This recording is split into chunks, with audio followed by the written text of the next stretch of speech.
Jetë Krama, akshi është patatja më nxehtë. Nga interesat gjeopolitike dhe që përdorimi i parave publike për të blerë interesa gjeopolitike, kemi kaluar tek një situatë që më mendoj është nga më të tmerrshmet, sepse dosja e pak zbardhur deri tani e akshit është nga ato raste që tregon që të dhënat personale, të dhënat sigurisë kombëtare, të dhëna me sinqeritet dhe që përbëjnë çështje dhe interes ndërkombëtar të partnerëve tanë, aleatëve tanë, u janë besuar njerëzve dhe grupeve të caktuara që kanë lidhje të dyshimta, po themi pa ngritur dhe pa shkuar më tej derisa ta aprovojnë organet e drejtësisë. Pra njerëz që kanë lidhje të dyshimta dhe që në një farë mënyrë kanë cënuar dhe kanë prekur atje ku Shqipëria nuk duhet të prekte kushte. Juli, ti me programin Plug, gazetarët investigativ... Se do shoj, po bëja një parantez. Po, e di që po bëj për parantez, po shkoj në zemër dhe për një arsye tjetër.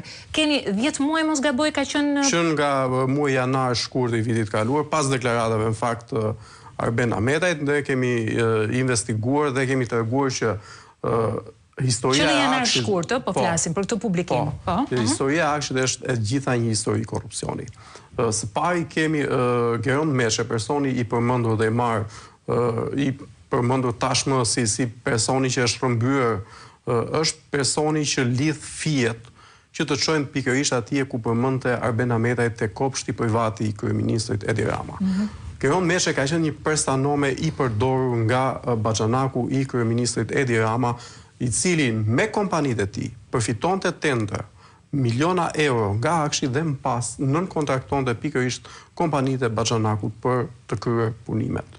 Pra, është një qark i shkurtër dhe është mjafton të fullesh në bilancet në qendër kombëtare të biznesit për të kuptuar se si ka funksionuar e gjithë kjo skemë. Dhe kompanitë pastaj dilnin me miliona euro fitim, të cilat sigurisht dihet kanë përfunduar në xhepat e pak personave. Pra kjo është një fabul, po themi, e shkurtër. Por mëson që tenderat pjesën më të madhe tyre kanë qenë sekret.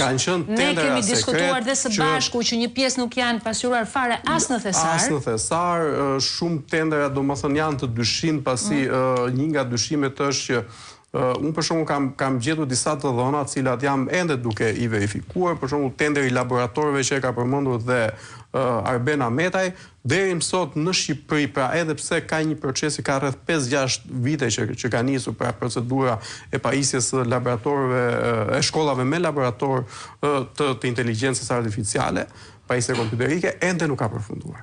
Pra ky proces do të vijojë sipas disa të dhënave nga akshi edhe në vitin 2026. Pra imagjinoni se çfarë është bërë në kushte të tilla. Pra këta po shtrëngohen tashmë që edhe punët për cilat janë prokuruar nuk i kanë kryer.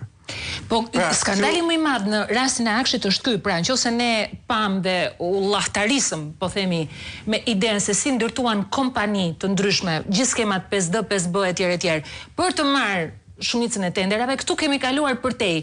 Pra këtu ka kaluar kërcënimi i fuqishëm që është bërë atyre që kanë qenë pjesëmarrës në tendera, të të rishën nga ankimimet e kështu me radhë. Rrëmbimi i Geron Meshes. Vetë SPAK e ka konsideruar grup të strukturuar kriminal. Je një hap për organizatë kriminale. Si cilësimit si organizatë kriminale. Ku nuk është korrupsioni që përmendet, por dhe është hera e parë që të paktën në hetimin e korrupsionit shtetëror përmendet rasti i grupit të strukturuar kriminal. Ne e kemi thënë shpesh që ky term duhet të ishte përdorur minimalisht te incineratorët. Duhet të përdoret në rastin e zonjës Balluku, sepse plotësohen të gjithë elementët e veprës penale për ta cilësuar të tillë. Por në këtë rast kemi të bëjmë sepse është përfshirë policia e shtetit. Numri 2 i policisë Tiranës është i përfshirë në këtë histori. Dhe kjo bën gjendjen edhe më të tmerrshme, sepse Geron Meshe, momenti që ka dalë nga loja si po themi prestanome i drejt për drejt i baxhanakut të kryeministrit, paktën siç është pretenduar publikisht nga zoti Ahmetaj, ka hyrë si po themi si pjesë vetme në tavën e tenderave qindra milion euro që bën çdo vit. Çfarë vlerash bëhet fjalë? Të paktën nga ajo që ka analizuar plugu. Për vlera, shiko, ne kemi analizuar deri në rreth 50-53 milion euro, por akshi tenderon dhe janë vetëm një numër i kufizuar kompanish që përfitojnë këto tendera, janë kompani të cilat janë hetuar deri tani dhe shumë pak kompani të tjera. Flasit tenderimi në total në vlerë, sa janë? Tenderimi shkon në 200-300 milion euro. Në periudat të ndryshme mund të ketë qenë dhe shumë. Për shembull, periudat më e konsiderueshme është pas vitit 2017-18 kur Edi Rama filloi dhe të bëj këtë lëvizjen, po themi që çdo gjë të aplikohet nëpërmjet i Albanias. Pra, çdo dokumentacion shtetëror publik të jepet nëpërmjet i Albanias, ka filluar edhe një, po themi, një hop masiv për sa i përket tenderimeve tek akshi. Juri, shiko, po lexoja Ola Xhaman, gazetaren e njohur, ka bërë një paraqitje, një tabel që përmban gjithë shpenzimet që prokurohen dhe nuk lidhen me zëra të tjerë buxhetor, siç janë pagat, pensionet e tjerë e tjerë. Elgeri, hyr pak tek faqja e Ola Xhamës.